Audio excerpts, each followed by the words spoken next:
The Laws of Ascension, Chapter 45, Worried. King Eldrin sits behind a desk filling out paperwork. Bookshelves full of books, papers, and scrolls cover the walls. His desk is clean except for two large stacks of paperwork. In front of the desk are two couches and a table. Prince Lucian sits on one of the couches, looking over a small stack of papers. The two remain in silence as footsteps fill the room. Cyrilda paces back and forth near the door opposite the desk. Cyrilda, I understand you're worried, but please take a seat, King Eldrin says after a minute of her walking in circles. I'm too nervous to sit still.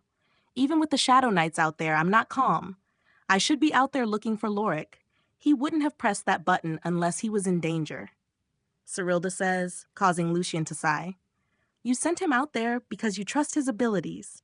Just calm down and place your faith in him, he says without looking up from his paperwork.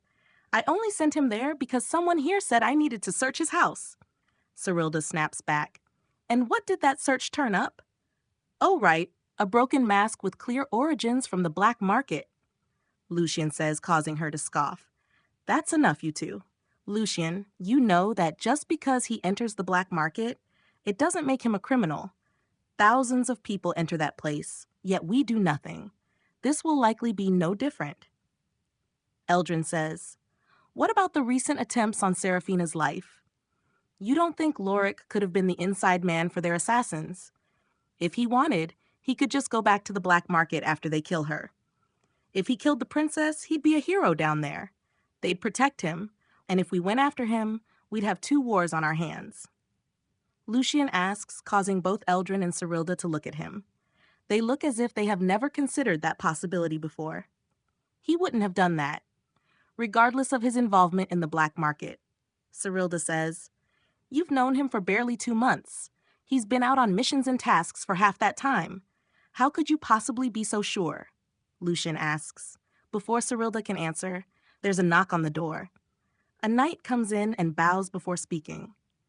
Apologies for interrupting, but there's a young man at the gates. He says his name is Lorik, and he's Field Marshal Cyrilda's disciple. The knight says before standing straight. He's shocked to see Cyrilda gone, and the king chuckles upon seeing his reaction. Cyrilda just went out to the gates, King Eldrin says before the knight nods. He leaves the room before Eldrin breaks out laughing. Master, I don't like these knights, Nixfang says as Lorik climbs off her. She spoke into his mind so the 4 knights watching them wouldn't hear her. They're at the castle gate waiting. When he tried to enter, none of them believed his story. They didn't let him in as he didn't have an ID. It wasn't until he asked for their names and threatened to report them that one went to ask about him. Even though they don't believe him, they don't want their superiors breathing down their necks for nothing. Lorik turns to Nixfang to say something when a magic circle appears next to him. Cyrilda appears on top of it and looks for him. When she sees him, she pulls him in for a hug. Lorik freezes from the hug, the shock and surprise of it stalling his thoughts. A few seconds later, he pulls away. Master, what was that for? He asks, confused. I was worried about you. Why'd you press the button and come back here? You should have waited where you were so we could track you down, she says while stepping forward. Lorik steps back and bumps into Nixfang. As Nixfang moves, Cyrilda takes notice of her. Why do you have a... Cyrilda starts before going wide-eyed. She snaps her fingers, and a magic circle appears beneath them. The 3 disappear from the gates, leaving the guards in shock. That shock quickly turns to worry as they realize Lorik was speaking the truth. Lorik? Vera shouts as they appear in the regular meeting room. She gets up and runs over to him. I was worried about you, she says while hugging him. Lorik turns to Nixfang as she does so. Are hugs normal when you worry people? He asks, causing her to tilt her head. How should I know? She replies, causing him to laugh. Vera pulls away, hearing Nixfang, and looks at her. Who's this? She asks while looking at Nixfang confused. I am Nixfang, Master's familiar. Nixfang proudly replies before Cyrilda clears her throat. Let's take our seats, she says before they all return to the table. So, Lorik, what happened? Why did you press the button, and why couldn't I find your location? Cyrilda asks. My communications bracelet broke, Lorik says while holding up his wrist. As he does so, Cyrilda notices his gauntlets. They go around the bracelet as if they were built with that in mind. Is that a soul-bound weapon? She asks, causing him to nod. I found it at a cave in the Kraken's Crack, Lorik replies. Kraken's Crack? Sarah asks. It's a ravine in the forest. From what I read on my map before my bracelet broke, there's a massive lake down there. There are squid-like monsters in the lake, which is why it's called Kraken's Crack. They aren't krakens, though, Lorik replies. It's also a place only mages should go. The weakest monsters in the ravine are as strong as a 10th tier mage is. Cyrilda adds, Hey, I didn't go in by choice, Lorik says defensively. I was looking over the edge at first. I just wanted to look in and see if I could see any monsters. But then something started throwing spears. It threw one that created firewalls around me.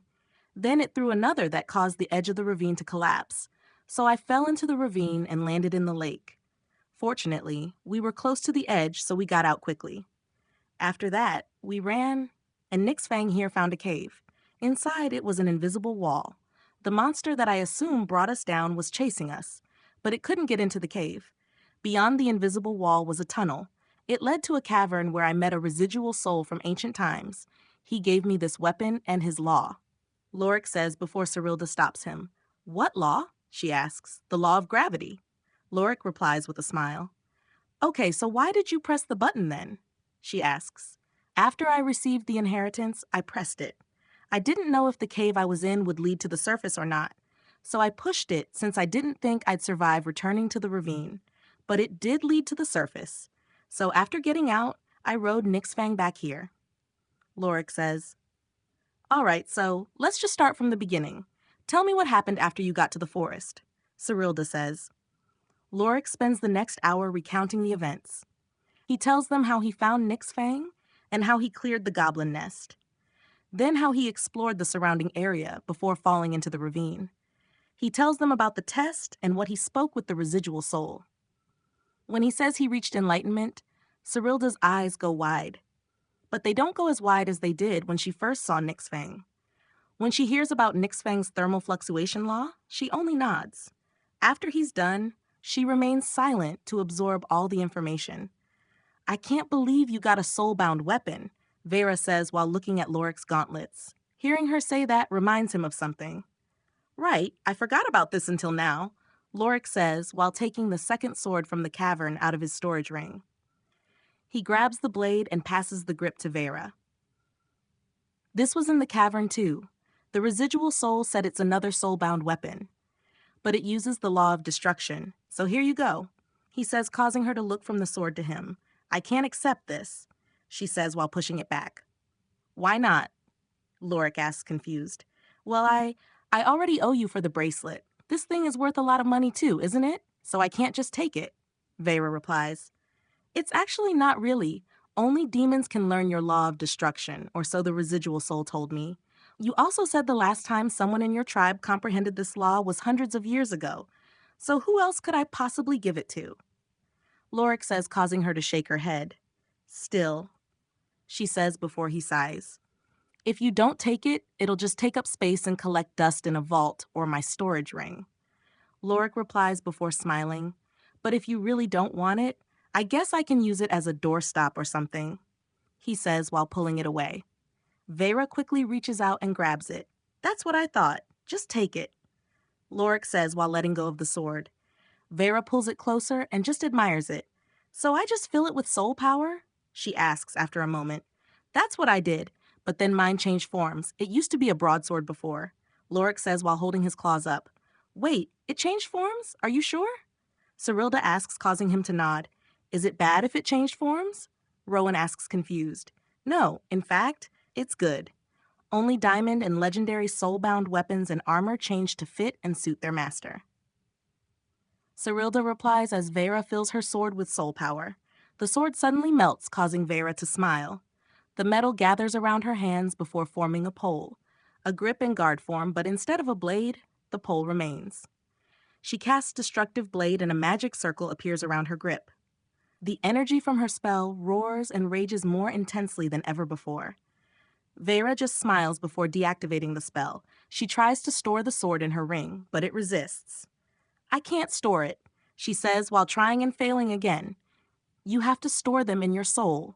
Once bound, these weapons and armor refuse to leave your side. Cyrilda explains. Vera and Lorik store their weapons in their soul. They turn to mist before entering their bodies. Now, Lorik, let's talk about your familiar. What about her? Lorik asks while looking at Nixfang. Nixfang looks back at him confused before looking to Cyrilda. Do you know what kind of creature Nixfang is? Cyrilda asks him. No, but she resembles a wolf a little, so I assume she's a kind of wolf monster, right? Lorik asks, causing Cyrilda to smirk.